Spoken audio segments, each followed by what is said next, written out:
BRS working president KTR మంత్రి కొండా సురేఖల మధ్య జరుగుతున్న మాటల యుద్ధం పీక్ స్టేజ్ కి చేరుతోంది. ఆ వివాదంలో అక్కినేని కుటుంబం ప్రస్తావన రావడంతో యావత్ టాలీవుడ్ భగ్గుమంటోంది. ఒక మహిళా మంత్రి సాటి మహిళల గురించి తప్పుగా మాట్లాడడాన్ని ఎవరు తప్పుపట్టరు. మరి ఇదే విధంగా వైసీపీ ప్రభుత్వ హయాంలో చంద్రబాబు పవన్ ఫ్యామిలీల గురించి అవాకులు చవాకులు పేల్చారు. ప్రస్తుతం సీఎం డిప్యూటీ సీఎంగా ఉన్న ఆ ఇద్దరికి కూడా సినీ ఇండస్ట్రీతో మంచి బంధం ఉంది. మరప్పుడు ఈ తెలుగు తారలు ఎందుకు స్పందించలేదనేది ఇప్పుడు చర్చనీయాంశంగా మారింది.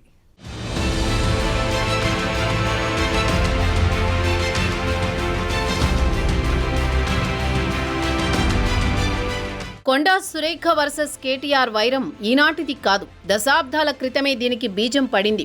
2014లో కొండా సురేఖ అప్పటి టీఆర్ఎస్లో చేరినప్పటి నుంచి కేటీఆర్ కొండా సురేఖకు పొంతన ఉండేది కాదు అన్న టాక్ రాజకీయ వర్గాల్లో వినిపిస్తోంది.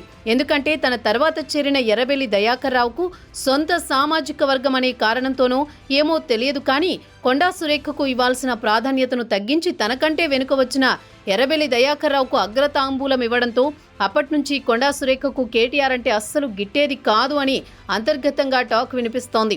అదే ఇప్పటికీ కొనసాగుతోందని అంటున్నారు.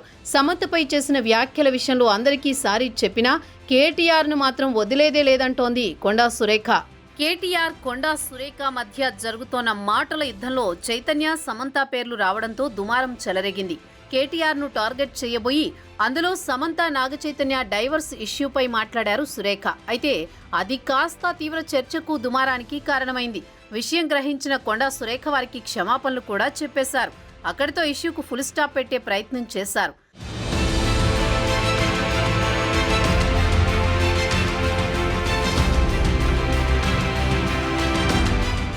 సీన్ కట్ చేస్తే ఇష్యూపై పెద్ద చర్చే మొదలైంది.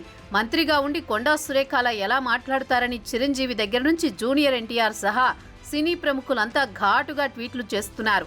ఇదేనా గౌరవం అంటున్నారు.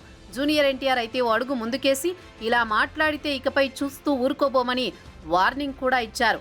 క్షమాపణలు చెప్పినప్పటికీ మంత్రికి ఘాటు ట్వీట్లతో కౌంటర్లు వేస్తున్నారు. నిజంగా సంబంధం లేని విషయంలో సమంత, నాగార్జున, నాగచైతన్య పేర్లు తెరపైకి రావడం నిజంగా తప్పే. ఆమె క్షమాపణలు చెప్పడం కూడా జరిగిపోయింది. చట్టపరంగా పోరాటానికి అక్కినేని నాగార్జున పరువు నష్టం దావాతో పాటు ఆమెపై చట్టపరమైన చర్యలు తీసుకోవాలంటున్నారు. ఆ క్రమంలో సమంతకు అక్కినేని కుటుంబానికి అండగా నిలబడడం ఇండస్ట్రీ తప్పు కాదు, నిజంగా అండగా ఉండాలి కూడా.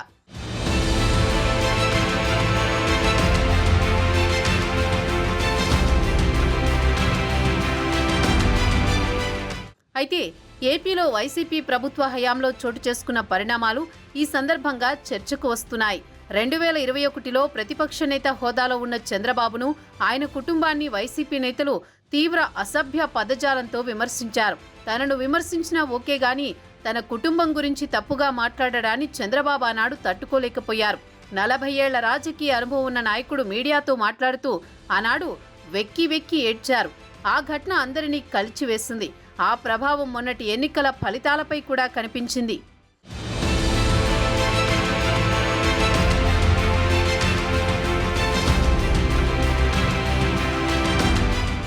అసెంబ్లీ సాక్షిగా తన భార్యను అవమానించారంటూ చంద్రబాబు అప్పట్లో తీవ్ర ఆవేదనకు గురయ్యారు. ఆనాడు ఇండస్ట్రీ నుంచి ఎవరూ పెద్దగా రెస్పాండ్ కాలేదు. భువనేశ్వరి సినీ నేపథ్యం ఉన్న ఎన్టీఆర్ కుమార్తె కాదా అన్న పాయింట్ను సోషల్ మీడియా ద్వారా కొందరు వినిపిస్తున్నారు. బాలకృష్ణ సోదరి, జూనియర్ ఎన్టీఆర్ మేనత్తపై విమర్శలు వస్తే ఎవరూ ఇంత ఘాటుగా స్పందించలేదన్న ప్రశ్నలు తెరపైకి వస్తున్నాయి. అప్పట్లో ఇండస్ట్రీ నుంచి జూనియర్ ఒక్కడే ట్విట్టర్లో మహిళల్ని అలాంటి మాటలు అంటారా అని ఒక పోస్టు పెట్టి చేతులు దులుపుకున్నారు. అటు పవన్ కళ్యాణ్ పిల్లలు, సతీమణి గురించి చేసిన వ్యాఖ్యలపైన ఎవరూ స్పందించలేదేమని అభిమానులు ఆగ్రహం వ్యక్తం చేస్తున్నారు. పవన్ కూడా సినీ ఇండస్ట్రీ నుంచి రాజకీయాల్లోకి వచ్చిన వ్యక్తే కదా అని నిలదీస్తున్న పరిస్థితి కనిపిస్తోంది. మరి ఎందుకంత వ్యత్యాసం?